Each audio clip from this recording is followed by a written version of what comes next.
ఇక ఈ రెండు తెలుగు రాష్ట్రాల్లో ఇప్పటికే ఎండల ఉష్ణోగ్రత అధికంగా నమోదవుతుంది. ఇక దీని క్రమంలో ఇప్పటికే వాతావరణ శాఖ అధికారులు కొన్ని జాగ్రత్తలను తీసుకోవాలని కూడా చెప్తున్నారు. ఎవరైతే వృద్ధులు చిన్నపిల్లలు ఉంటారో ముఖ్యంగా వారికి సంబంధించి కొన్ని సూచనలు కూడా జారీ చేస్తున్నారు. ఇక ఎండలతో పాటు తీవ్రంగా వడగాల్పులు వీచే అవకాశం ఉందని చెప్పి కూడా అధికారులు ఇప్పటికే కొన్ని జాగ్రత్తలు కూడా జారీ చేయడం కూడా మనం చూస్తున్నాం.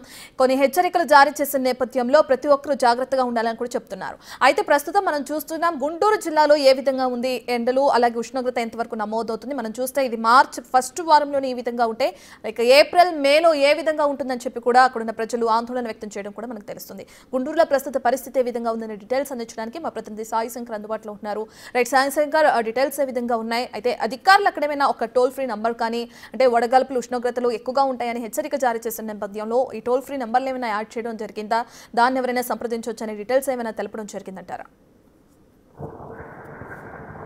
రత్న గత సంవత్సరంతో పోలిస్తే ఈసారి ఎండల తీవ్రత అనేది ముందుగానే అధికంగా ఉంటున్నటువంటి పరిస్థితులు ఉన్నాయి. మార్చి నెలలోనే అత్యధిక ఉష్ణోగ్రతలు నమోదవుతున్నాయి. మధ్యాహ్నం సమయంలో 12 గంటల సమయంలో 39-40 డిగ్రీల ఎండ అనేది చూపిస్తున్నటువంటి పరిస్థితి ఉంది. వెదర్ అప్డేట్స్ ని మనం ఒక్కోసారి పరిశీలించినా కూడా ఈ రోజు అంటే గుంటూరు టౌన్ కే చూస్తే ఇప్పుడు ప్రెజెంట్ సిచ్యువేషన్ 37 డిగ్రీస్ ఉష్ణోగ్రత అనేది నమోదైనటువంటి పరిస్థితి ఉంది. అంటే తీవ్రత 6 గంటల వరకు 7 గంటల వరకు ఉంటున్నటువంటి పరిస్థితులు ఉన్నాయి.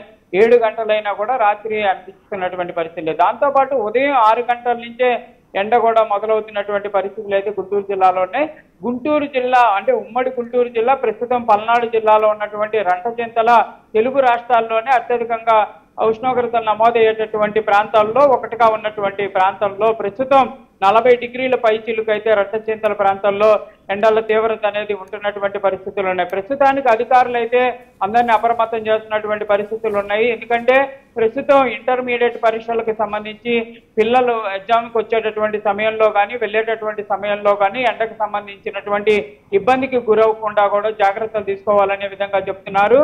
అదేవిధంగా ఎగ్జామ్ సెంటర్లో కూడా కంపల్సరీగా ఎవరైతే హెల్త్ డిపార్ట్మెంట్ కి సంబంధించినటువంటి మెడికల్ క్యాంపులను కూడా అందుబాటులో ఉంచుతున్నటువంటి పరిస్థితి ఉంది. ఎందుకంటే ఉష్ణోగ్రతల నేపథ్యంలో ఎవరైనా డిహైడ్రేషన్ అయినా కూడా వెంటనే వాళ్ళకి ట్రీట్మెంట్ ఇచ్చే విధంగా కూడా ఏర్పాట్లు అయితే చేస్తున్నటువంటి పరిస్థితులు ఉన్నాయి. దాంతోపాటు సామాన్య ప్రజలకు కూడా అధికారులు కొన్ని సూచనలు చేస్తున్నారు. ఎండ తీవ్రత అంటే ఇప్పుడే కాదు, మార్చి కంటే ముందే ఫిబ్రవరిలోనే ఎండల తీవ్రత ఎక్కువగా ఉండటంతో అప్పుడే అధికారులు అప్రమత్తం చేసినటువంటి పరిస్థితి ఉంది. ఈసారి ఎండల తీవ్రత ఎక్కువగా ఉంటుంది కాబట్టి కంపల్సరీగా ఎండలోకి వచ్చేటప్పుడు కానీ లేకపోతే వెళ్ళేటప్పుడు కానీ కంపల్సరీగా జాగ్రత్తలు తీసుకోవాలనే విధంగా కూడా కొంచెం సూచనలు చేస్తున్నారు.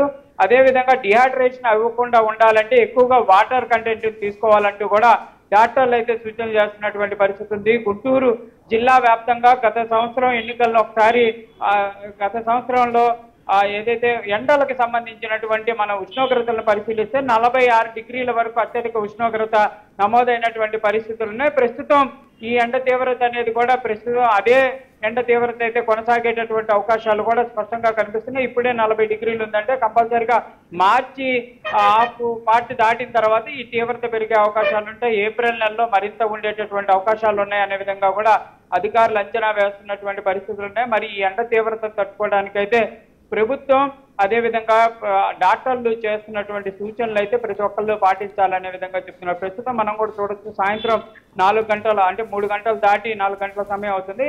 మామూలు సమయంలో అయితే చల్లగాలిలు గుంటూరులో ఉంటాయి, కానీ ఇప్పుడైతే చూస్తే ఎండ తీవ్రత అయితే చెమటలు కారిపోతున్నటువంటి పరిస్థితి అయితే ఇంకా కొనసాగుతుంది.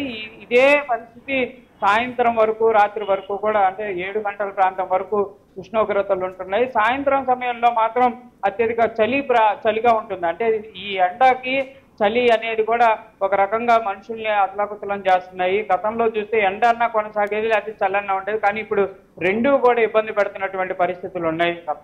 Right, thank you Sai Shankar.